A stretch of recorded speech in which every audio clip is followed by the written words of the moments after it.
વિભાગના આડેધડ વહીવટના કારણે ખેડૂતો બની રહ્યા છે ભોગ તંત્ર ઘોર નિંદ્રામાં।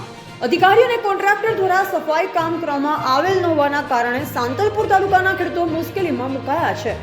સાંતલપુર તાલુકાના કોલીવાડા ગામે પસાર થતી પેટા માઇનર કેનાલ ઓવરફ્લો થવાના કારણે ખેડૂતોના ઊભા પાકમાં ભારે નુકસાન જોવા મળ્યું। કેનાલ ઓવરફ્લો થતાં છેલ્લા 5 વર્ષથી ખેડૂત કોઈ પણ પાકની સિઝન લઈ શકતા નથી।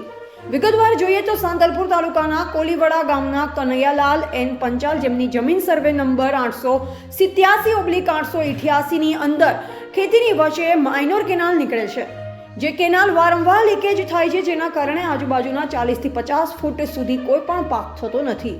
તો આ બાબત ખેડૂત દ્વારા ટેલિફોનિક રજૂઆત પણ કરી અને 2023ના સ્વાગત પ્રોગ્રામમાં પણ રજૂઆત કરેલ હોવાની માહિતી મળેલ, જેમાં હજી સુધી કોઈ પણ જાતના પગલાં નર્મદા નિગમના કર્મચારીઓ દ્વારા લેવામાં આવેલ નથી। છેલ્લા 3 વર્ષથી પાણી ભરાઈ જવાના કારણે કોઈ પણ જાતની ખેતી ત્યાં થઈ શકતી નથી।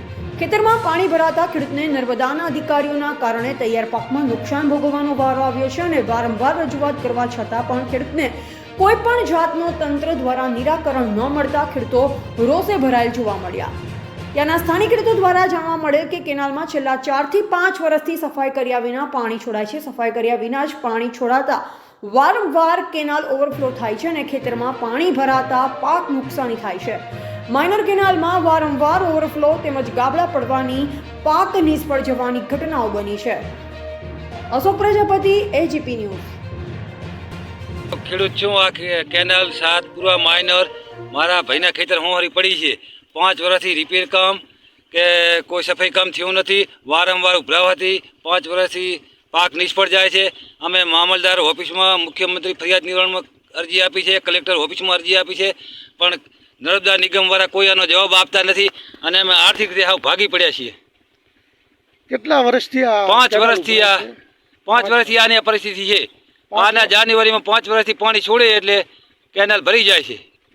5 વર્ષથી તમારો જે પાક નિષ્ફળ જાય છે। એમાં તમને કોઈ નર્મદા નિગમ કે ગવર્મેન્ટની કોઈ સહાય? ના, કોઈ સહાયતા મળી નથી।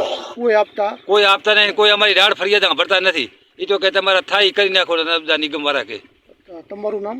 મારું નામ હસમુખભાઈ ધરમસિંહભાઈ, ગામ કોલીવાડા।